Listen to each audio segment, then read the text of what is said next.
दिल्ली में कोरोना को लेकर सुप्रीम कोर्ट ने सख्त टिप्पणी की है। दिल्ली के हालात को भयानक बताया। सुप्रीम कोर्ट ने कोरोना के इलाज को लेकर दिल्ली, महाराष्ट्र समेत कई राज्यों से जवाब मांगा है। दिल्ली एनसीआर में सीमाओं के सील होने पर सुप्रीम कोर्ट ने सवाल किया। सुप्रीम कोर्ट ने पूछा कि राष्ट्रीय गाइडलाइंस का पालन क्यों नहीं हो रहा है। यूपी ने कोर्ट में दिल्ली की सीमाओं को पूरी तरह खोलने से इनकार कर दिया, जबकि हरियाणा सरकार दिल्ली की सीमाओं को खोलने को तैयार है। अगली सुनवाई 17 जून की। लॉकडाउन में कर्मचारियों को वेतन नहीं देने वाले उद्योगों को सुप्रीम कोर्ट ने राहत दी है। सुप्रीम कोर्ट ऐसे उद्योगों पर कार्रवाई करने का निर्देश दे चुका है। साथ ही सुप्रीम कोर्ट ने कहा कि सरकार उद्योग और कर्मचारियों के बीच बातचीत कर रास्ता निकाले।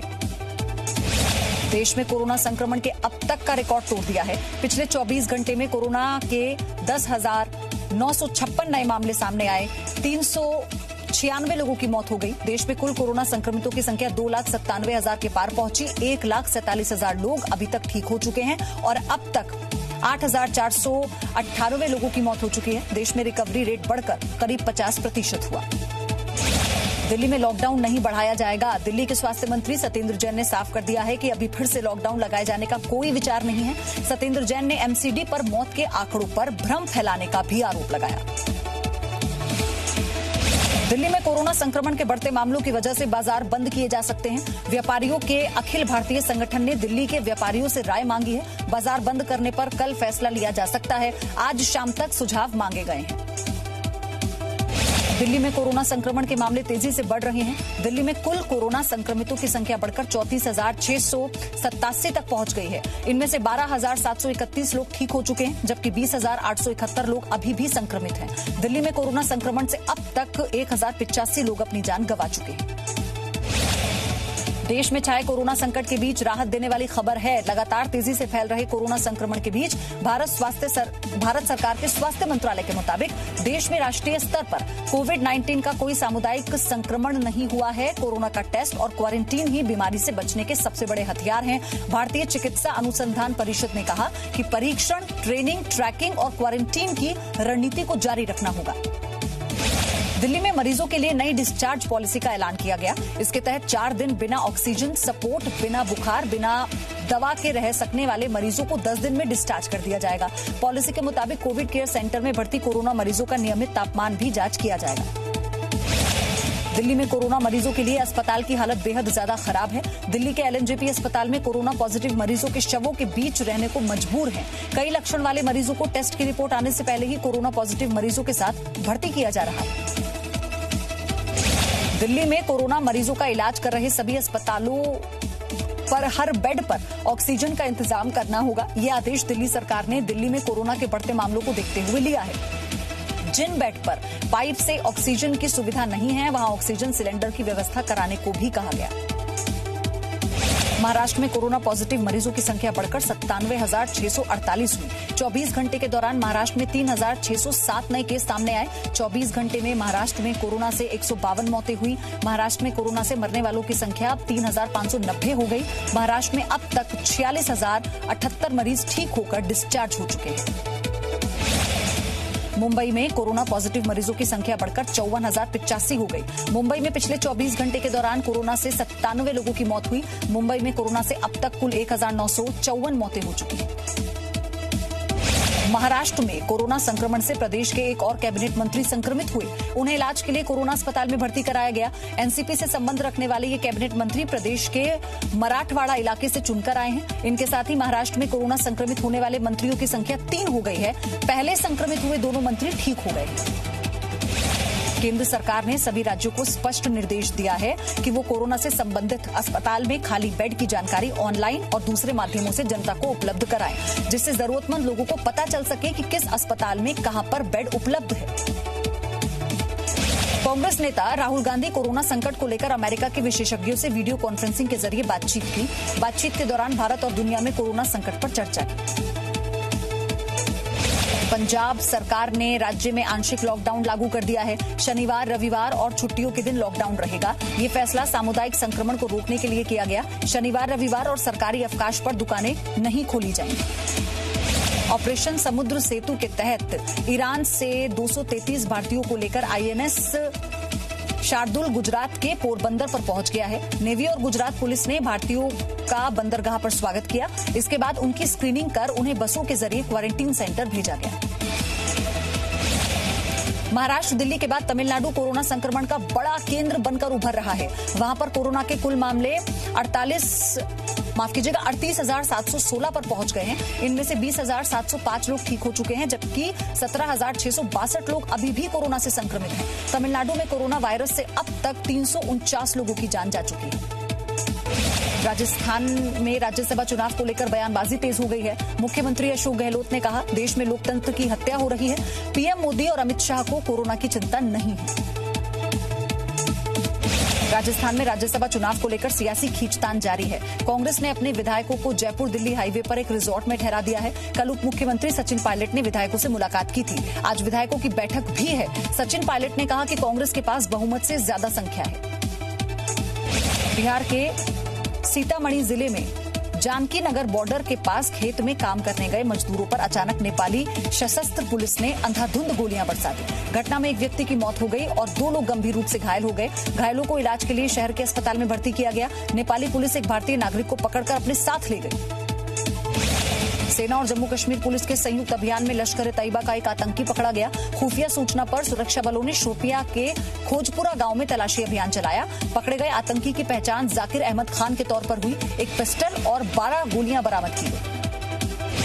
पाकिस्तान ने फिर युद्ध विराम का उल्लंघन किया है। पाकिस्तानी सेना कश्मीर में बारामूला जिले के 4 गांवों पर भारी और हल्के हथियारों से गोलीबारी कर रही है। इसके साथ ही उरी सेक्टर के रिहायशी इलाकों में भी गोले दागे गए। सेना पाकिस्तान की हरकतों का कड़ा जवाब दे रही है। भारतीय रेल ने डबल स्टैक कंटेनर ट्रेन चलाकर नया वर्ल्ड रिकॉर्ड बनाया है। ये जानकारी रेल मंत्री पीयूष गोयल ने ट्वीट कर दी। वेस्टर्न रेलवे जोन में इलेक्ट्रिक इंजन के जरिए ये कामयाबी हासिल की गई। दिल्ली में राजस्थान के सवाई माधोपुर में इसका ट्रायल रन भी किया गया था। दिल्ली पुलिस के जवानों को संक्रमण से सुरक्षा देने के लिए रक्षा अनुसंधान और विकास संगठन यानी डीआरडीओ ने मशीन बनाई है। जर्मन क्लीन नाम की ये मशीन पुलिस वालों की वर्दी के साथ साथ कोरोना शील्ड और हेलमेट को भी सैनिटाइज कर सकती है। इस मशीन को दिल्ली के संसद मार्ग पुलिस स्टेशन पर लगाया गया है। देश के कई राज्यों में मानसून ने दस्तक दे दी है। कल महाराष्ट्र, ओडिशा, छत्तीसगढ़, तेलंगाना में बारिश हुई। गांव में मानसून पहुंच गया और वहां 12 से 13 जून के लिए भारी बारिश का रेड अलर्ट जारी किया गया है। एक हफ्ते के अंदर पूरे ओडिशा में मानसून की बारिश हो सकती है।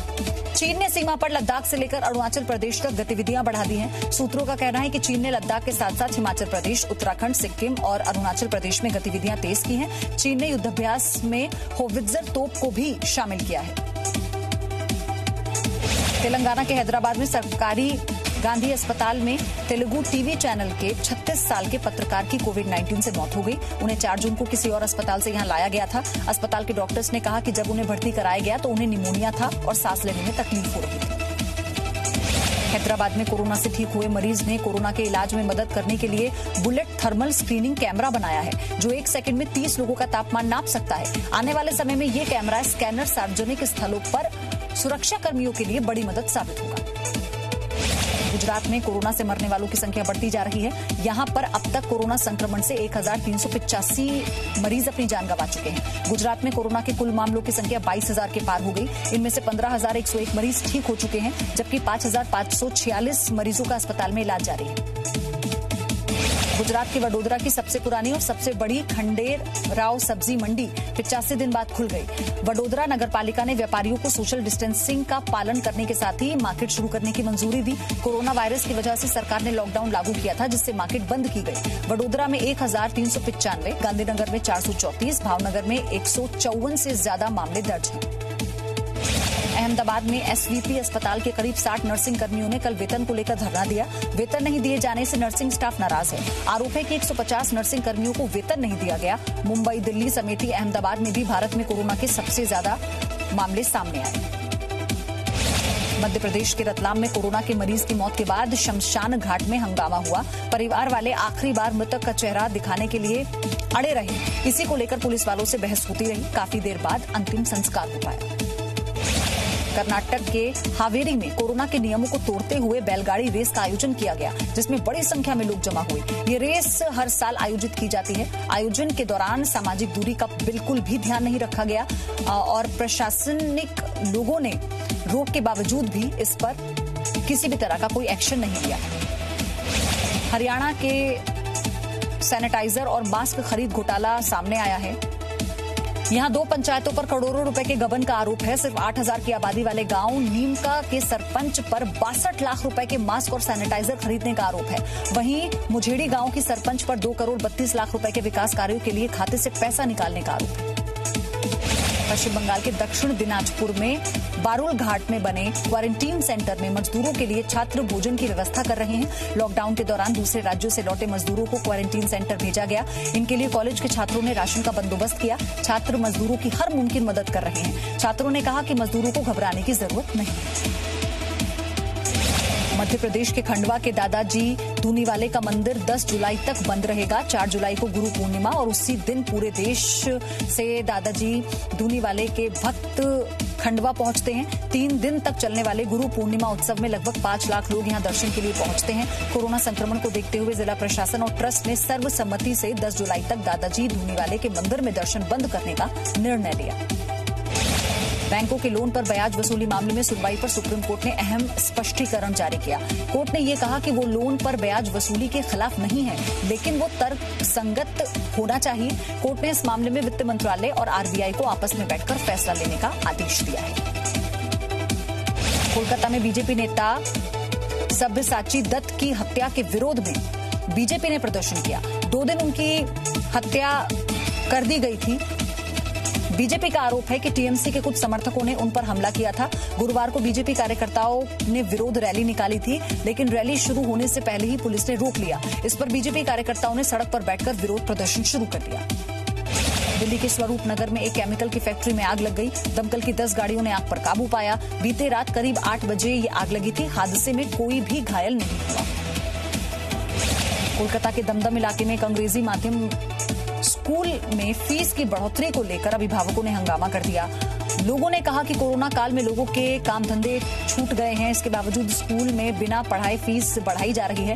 प्रदर्शन के दौरान अभिभावकों ने दमदम रोड पर भी बंद कर स्कूल के गेट पर ताला लगा दिया। हरियाणा के भिवानी के रूपगढ़ इलाके में एक महिला ने गांव के ही युवक पर छेड़छाड़ का आरोप लगाया। आरोपी युवक पर उसी महिला के साथ बलात्कार का भी आरोप है। फिलहाल वो जमानत पर बाहर है, लेकिन फिर भी वो अपनी हरकतों से बाज नहीं आ रहा। महिला का आरोप है कि युवक आए दिन उसका पीछा करता है, लेकिन पुलिस से शिकायत करने के बाद भी कोई कार्रवाई नहीं की। यूपी के बागपत जिले में बड़ौत से बीजेपी विधायक केपी मलिक को आपत्तिजनक भाषा में धमकी देने का एक वीडियो वायरल हुआ है। वायरल वीडियो में आरोपी शख्स अपने हाथों में धारदार हथियार लिए हुए दिख रहा है। वीडियो वायरल होने के बाद पुलिस ने मुकदमा दर्ज कर लिया है। आरोपी अनीश कुरैशी को गिरफ्तार कर लिया है। अयोध्या के बाद अब सुप्रीम कोर्ट में काशी मथुरा विवाद पर भी याचिका दी गई है। याचिकाकर्ता ने कोर्ट में उपासना स्थल अधिनियम 1991 को चुनौती दी है। इस एक्ट में कहा गया है कि 15 अगस्त 1947 को जो धार्मिक स्थल जिस संप्रदाय के पास था, वो आज और भविष्य में उसी के पास होगा।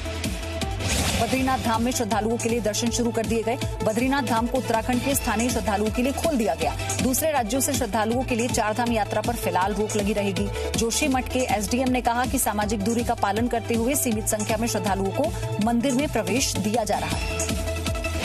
कोरोना संकट के बीच पेट्रोल डीजल के दाम एक बार फिर से बढ़ा दिए गए। आज पेट्रोल के दाम में 57 पैसे प्रति लीटर और डीजल के दाम में 59 पैसे प्रति लीटर की बढ़ोतरी की गई। पिछले 6 दिनों से लगातार पेट्रोल और डीजल के दाम बढ़ रहे हैं।